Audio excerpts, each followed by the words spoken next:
വിശദാംശങ്ങളിലേക്ക് പോകുന്നു. വ്യാജരേഖ ചമച്ച കേസിൽ ഹൈക്കോടതിയിൽ മുൻകൂർ ജാമ്യാപേക്ഷ നൽകി കെ വിദ്യ. ആരോപണങ്ങളെക്കുറിച്ച് അറിയില്ലെന്നും അന്വേഷണവുമായി സഹകരിക്കാമെന്നും ഹർജിയിൽ പറയുന്നു. വിവരങ്ങളുമായി AT അശ്വതി ചേരുന്നു. അശ്വതി, ഹർജിയിൽ എന്തൊക്കെയാണ് വ്യക്തമാക്കാൻ ശ്രമിക്കുന്നത്? ഫിജി, കഴിഞ്ഞ വെള്ളിയാഴ്ചയാണ് വിദ്യ ഹർജി സമർപ്പിച്ചിരിക്കുന്നത്. മുൻകൂർ ജാമ്യം തേടി ഹർജി സമർപ്പിച്ചിരിക്കുന്നത്.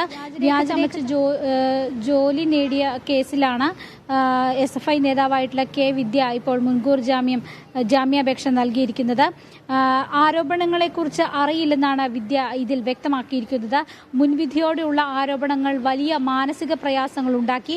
അന്വേഷണം വരികയാണെങ്കിൽ അന്വേഷണത്തോട് പൂർണ്ണമായി സഹകരിക്കാം. അതുപോലെ തന്നെ കോടതി വ്യവസ്ഥകളുണ്ടെങ്കിൽ അത് അംഗീകരിക്കുമെന്നും വിദ്യ പറയുന്നു. അതോടൊപ്പം വിദ്യക്കെതിരെ ചുമത്തിയിട്ടുള്ള വകുപ്പുകളെല്ലാം തന്നെ ജാമ്യം ലഭിക്കാവുന്ന വകുപ്പുകളാണെന്നും വിദ്യ ഹർജിയിൽ വ്യക്തമാക്കുന്നുണ്ട്. ഹൈക്കോടതി സർക്കാരിന്റെ നിലപാട് തേടിയിരിക്കുകയാണ്. വെള്ളിയാഴ്ചയാണ് വിദ്യ ഹൈക്കോടതിയിൽ ഈ അപേക്ഷ മുൻകൂർ ജാമ്യത്തിനുള്ള അപേക്ഷ സമർപ്പിച്ചിരിക്കുന്നത്. എന്തായാലും ഇത് സംബന്ധിച്ച് അന്തിമ തീരുമാനം കോടതിയുടെ ഭാഗത്ത് നിന്ന് ഉണ്ടായിട്ടില്ല. എന്തായാലും വിദ്യയുടെ ജാമ്യാപേക്ഷ അടുത്ത ദിവസം തന്നെ കോടതി പരിഗണിക്കുമെന്നാണ് നമുക്കറിയാൻ സാധിക്കുന്നത്.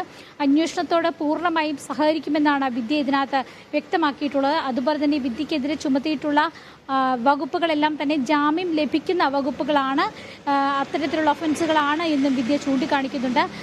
ഫിജി, അശ്വതി, അതിനിടെ വിദ്യയെ കണ്ടെത്താനുള്ള പോലീസിന്റെ ശ്രമങ്ങൾ എങ്ങനെയാണ്? ഫിജി, വിദ്യ ഇത്ര ദിവസമായിട്ടും 6 ദിവസത്തോളമായി ഇതുവരെ വിദ്യയെ കണ്ടെത്താനായിട്ട് സാധിച്ചിട്ടില്ല.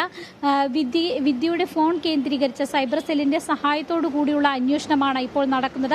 അഗളി പോലീസാണ് ഇത്തരത്തിൽ വിദ്യയുടെ ഫോൺ കേന്ദ്രീകരിച്ചുകൊണ്ട് സൈബർ പോലീസിന്റെ സഹായത്തോടെയുള്ള അന്വേഷണം പുരോഗമിക്കുന്നത്. അതുപോലെ തന്നെ നേരത്തെ തൃക്കരിപ്പൂരിലുള്ള വിദ്യയുടെ വീട്ടിലും അന്വേഷണ സംഘം എത്തിയിരുന്നു. അവിടെയും പരിശോധനകൾ നടത്തിയിരുന്നു. വീട് അടഞ്ഞുകിടക്കുകയായിരുന്നു. അടുത്തുള്ള ബന്ധുക്കളുടെ കയ്യിൽ നിന്നും താക്കോൽ വാങ്ങിയാണ് അന്വേഷണ സംഘം അവിടെ എത്തി പരിശോധന നടത്തിയത്. എന്നാൽ വ്യാജരേഖ ചമയ്ക്കുന്നതുമായി ബന്ധപ്പെട്ട തെളിവുകളൊന്നും വിദ്യയുടെ വീട്ടിൽ നിന്നും ലഭ്യമായിട്ടില്ല എന്നാണ് നമുക്ക് അറിയാൻ സാധിക്കുന്നത്. അത്തരത്തിലുള്ള അന്വേഷണങ്ങൾ ഒരു ഭാഗത്തേക്കൂടെ പോകുന്നുണ്ട്.